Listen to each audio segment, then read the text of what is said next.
I thought it was just silence, a quiet night on an old Nebraska farm. But silence this deep, it doesn't stay empty. It calls something up. The first thing I noticed about the farmhouse was the silence pushing against the car windows long before I killed the engine. No breeze over the autumn corn stubble. No insects. No distant highway hollow roar. Just an oppressive hush settling over the field like an invisible snowfall. I sat with my hands on the steering wheel, headlights pinned to a sagging porch, and thought, silence shouldn't feel this heavy. But the rent-free offer came with only one condition: live in Grandad's place for a month and catalogue whatever possessions were worth keeping. So I switched off the ignition and let the night pour in. Once the engine ticked itself cool, the quiet somehow thickened rather than lifted, as if the farmhouse absorbed every decibel within a mile and kept it hostage within its bowels. My parents had inherited the property after Grandad passed in May, a relic of blackened clapboards and buckled asphalt shingles, marooned in the middle of Nebraska nowhere. They lived 2 states away, had no time to empty it, and knew I needed cheap shelter while finishing grad school on painfully thin assistantship pay. So here I was, 28, broke, and armed with nothing but a notebook, a flashlight, and poor cell reception. I stepped out. A full moon glared down, illuminating ragged grass and the skeletal windmill beyond the barn. The house itself leaned left, as though whispering a secret to the field. Every cracked window reflected shards of moonlight. The front door hung half open, yawning into black. I remember thinking, it's just a house, a rational person's mantra. Then I crossed the porch, the boards flexing under my boots. When my shoulder nudged the door fully wide, the hinge produced a sigh, a soft exhalation that sounded too human to be metal and rust. I clicked my flashlight on and stepped inside. The interior smelled of old cedar, dust, and something else underlying, like damp newspaper gone sour. Wallpaper peeled in strips, revealing lathe and shadow. The silence followed me through the threshold, riding the beam of my light as though afraid to be left outside. I found the breaker box near the kitchen. No power. The lines had been cut years ago. Batteries would have to do.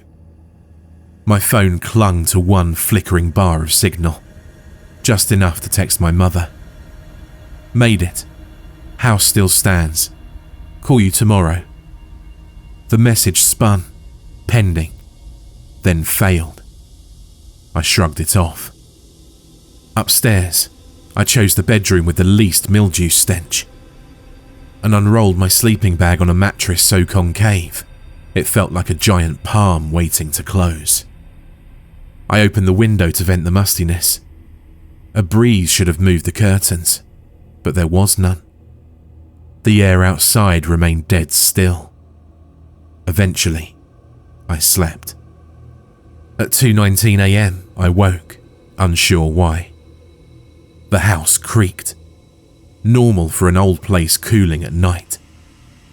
Yet, each groan held a pause between timber flexes, a hesitation that made it seem intentional, like someone testing the floor outside my door. I held my breath and listened. Silence. Then, a single dull thump downstairs, as though a heavy foot had slipped from a stair. I told myself rodents knock things over. I rolled to my other side. The mattress wheezed. At once, the thumps ceased, as if the house noted my movement. Minutes passed. I drifted off again. The next morning, I catalogued Grandad's belongings. Moth-gnawed coats, cracked photo frames, a drawer of rusted farm tools. The to-keep pile was small: a bronze pocket watch, 2 war medals, a leather-bound Bible with handwritten notes inside. I stacked everything else for goodwill. Sunlight abandoned the house earlier than expected, sliding behind a migrating wall of storm clouds. By late afternoon, gloom pooled in the corners. I fetched a camping lantern, deciding to cook before darkness claimed more square footage. All the kitchen offered was canned peaches that expired last decade. I grabbed a tin of barbecue beans from my backpack. I ate in silence, my plastic fork scraping the tin. Sometime after dusk, rain began, a tentative patter on the tin roof. I relaxed. Rainfall meant sound, a reprieve from the overwhelming silence. Yet, when I listened, the water struck only the barn and distant outbuildings. The rooftop above me stayed dry. Curious, I leaned through a window. Moonlight painted the shingles bone white. No drizzle at all. Yet my ears still caught the rain's rhythm somewhere behind the house. Steady and unmistakable. I grabbed the flashlight and stepped onto the back porch. The beam revealed damp boards beneath my feet, although the sky overhead remained cloudless, the stars sharp. 15 yards away, the barn roof glistened wet, droplets shining on corrugated steel. But between the barn and the house, the air birthed no rain. I couldn't make head nor tail of it. An uneasy chill crept under my jacket. I retreated inside and locked the door, though I wasn't sure from what. Rain kept drumming out back, a sound now accompanied by irregular splashing, as though someone slogged through puddles in rubber boots. I slept poorly. Something woke me thrice. First, the screen door rattling though there was no wind. Second, a low hum within the walls, electric but subtle, like a transformer miles away. Third, a whisper that might have been my name, delivered by the floorboards right beneath the mattress. Each time, I convinced myself my dreams had leaked into waking. On day 3, I discovered the cellar door. It lurked behind a pantry shelf I shifted while tallying cookware. The iron latch was bent, as if forced at some point, and the steps descending were steeper than modern code allowed. A stink of cool earth and spoiled grain wafted upward. Grandad's logbook had hinted at hidden preserves downstairs. Hoping to find antique jars worth salvaging, I lit a second lantern and ventured down. The stair treads sagged but held. The cellar was larger than the house's footprint, its walls rough limestone sweating beads of moisture. Shelves lined the perimeter, but the jars were missing, circles of dust marking their absence. At the far end, the flashlight caught a door flush with the stone. Wood so dark, it seemed scorched. No knob, only a ring of polished iron. I pulled. The door opened smoothly, revealing a room no bigger than a wardrobe. Inside stood a single ladder descending through a rectangular shaft into blackness. A gust of colder air rushed up, smelling of rain-wet cornfields, even though the ground above remained arid. A rational man would mark the spot, photograph it, and return in daylight with backup. But curiosity, that small, corrosive voice, whispered that I might discover contraband or some family secret. I hooked the lantern to my belt, slung the flashlight rope around my wrist, and began climbing down. The ladder rungs extended far deeper than expected. 20 rungs, 30. The air turned thick and vibrated faintly, like being inside the throat of a sleeping giant. When my boots touched the dirt floor, the lantern spilled light onto a corridor stretching beyond the beam. Its walls were unfinished earth, but the ceiling formed a perfect arch, as if shaped by tunnelers with modern tools. I advanced 50 feet before common sense regained the reins. Alone underground, beneath a condemned house, with no cell service, I turned back. Reaching for the ladder, I felt something shift behind me. The unmistakable feeling of being watched. I spun the lantern around. The corridor stood empty, yet the dirt floor carried a fresh footprint. One step closer to me than I remembered making. Barefoot, large, the heels sunk deep. Adrenaline began to course through my veins as fear took hold. I backed up the ladder, taking 2 rungs at once. At the top, I slammed the small door and latched it. I heard nothing below. No scrambling feet, no breath. Only the house's usual stillness, amplified by my pulse. Storm clouds chased twilight again that evening. I double-checked the locks and wedged chairs beneath the doorknobs. Whatever solace I'd had in the house's familiarity evaporated. The walls now felt porous. Thin membranes between me and a presence pacing subterranean halls. There was still no phone signal. Communication with the outside world was impossible. Around midnight, the hum returned, vibrating the air like an old refrigerator compressor. It resonated through the bed springs and up my vertebrae. The pitch dipped, then rose, aligning with my heartbeat. When it gets quiet after dark, Grandad once said, you can almost hear the ground talk. I'd assumed he meant crickets and the wind. I couldn't stay upstairs. Once I'd calmed down, I needed to know for certain. I grabbed the rifle I'd stored for wildlife and crept to the cellar again. The house groaned behind me, or maybe told me to stop. I lifted the lantern latch with trembling fingers. Inside the corridor, I noticed there was now a faint phosphorescent green glow, as if it was feeding on the lantern light. The hum pulsed stronger.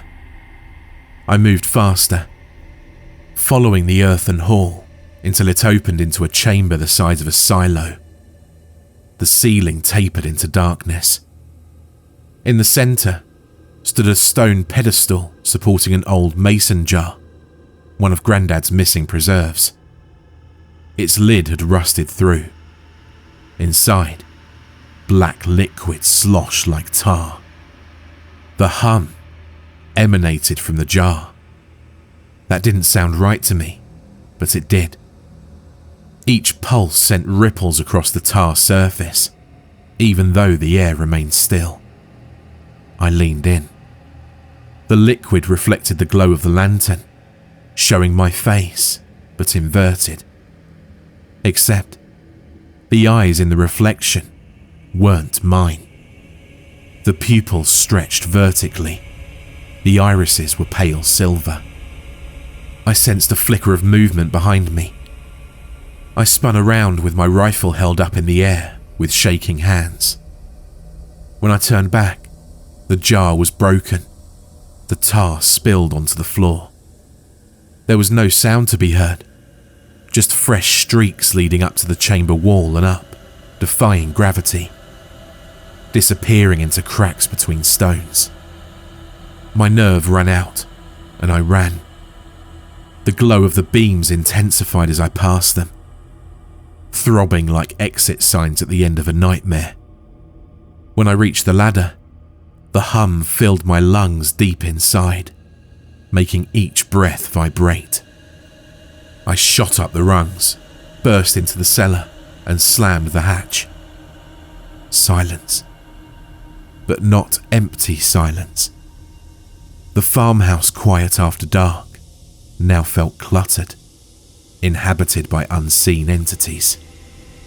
The floorboards above creaked as though someone had crossed the hall.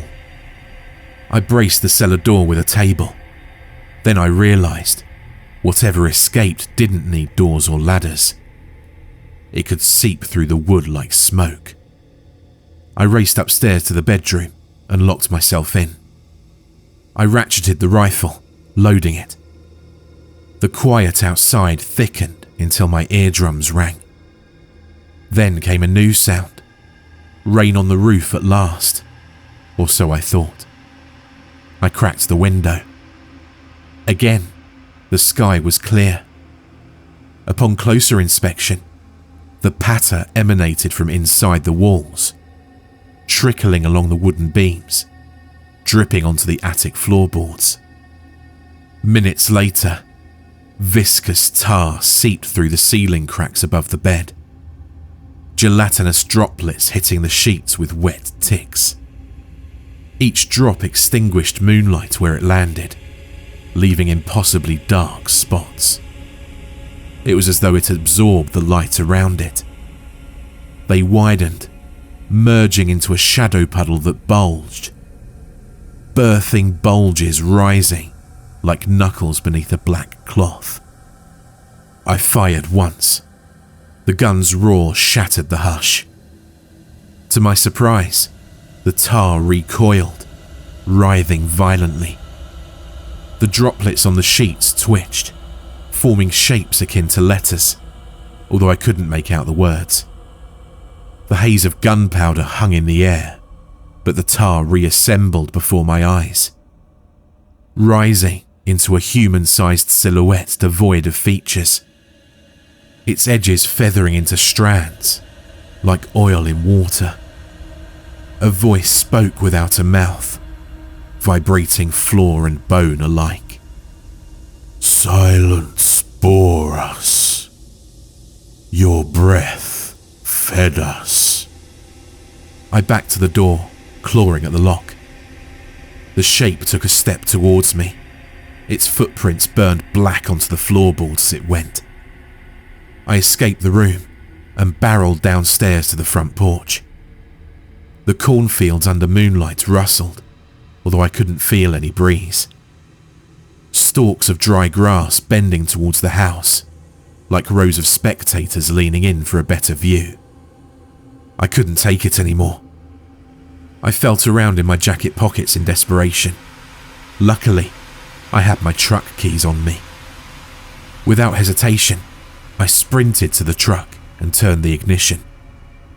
The engine began sputtering and struggling. I daren't look up, but I had to. The black being was standing motionless in the open doorway, as though something was stopping it from leaving the confines of the house. I watched with my mouth agape as the impossibly black tar-like substance began to engulf the house around him. It began with the doorframe and then the porch, and eventually it spread to consume the entire lower floor. I prayed to any god that wanted to listen for the truck to start. After endless whining and sputtering, it eventually sprang to life, to my immense relief. As I put my foot to the floor with my tires straining against the dirt, I took a glance in the rearview mirror. The farmhouse was now gone, replaced by an incomprehensible black void. It looked as though someone had cut a section out of reality. I silently said a prayer to my granddad and sped away as fast as my truck could handle. As I drove down the dirt lane, the world seemed to be muffled. The same feeling you get when your ears are underwater. But all of a sudden, as I passed the property line, my ears popped loudly back to normal.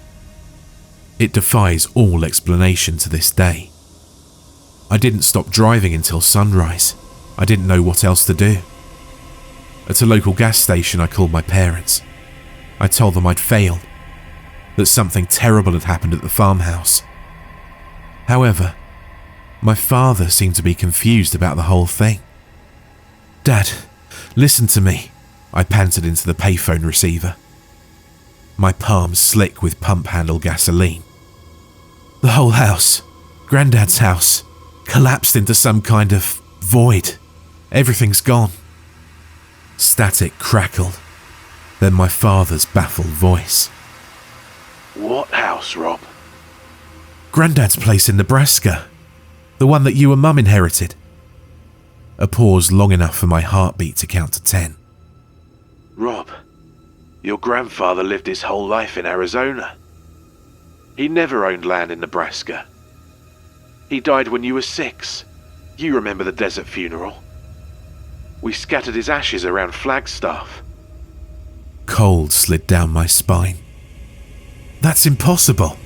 You offered me a month of free rent to clean the place out. Son, we haven't spoken in weeks. And you're still in Michigan finishing your thesis, right? The receiver trembled against my ear. Behind me, a diesel rig idled, rattling the windows. A sound so real it made my lungs loosen. Until I noticed the other detail. Though the engine roared, every dangling service bay flag hung limp. No vibration rippled the puddles by my boots. The sound wasn't moving the air. Over the line, my father's voice thinned into a distant hiss. Rob, are you there? The hiss layered into that familiar low hum. The one that shook the farmhouse floorboards.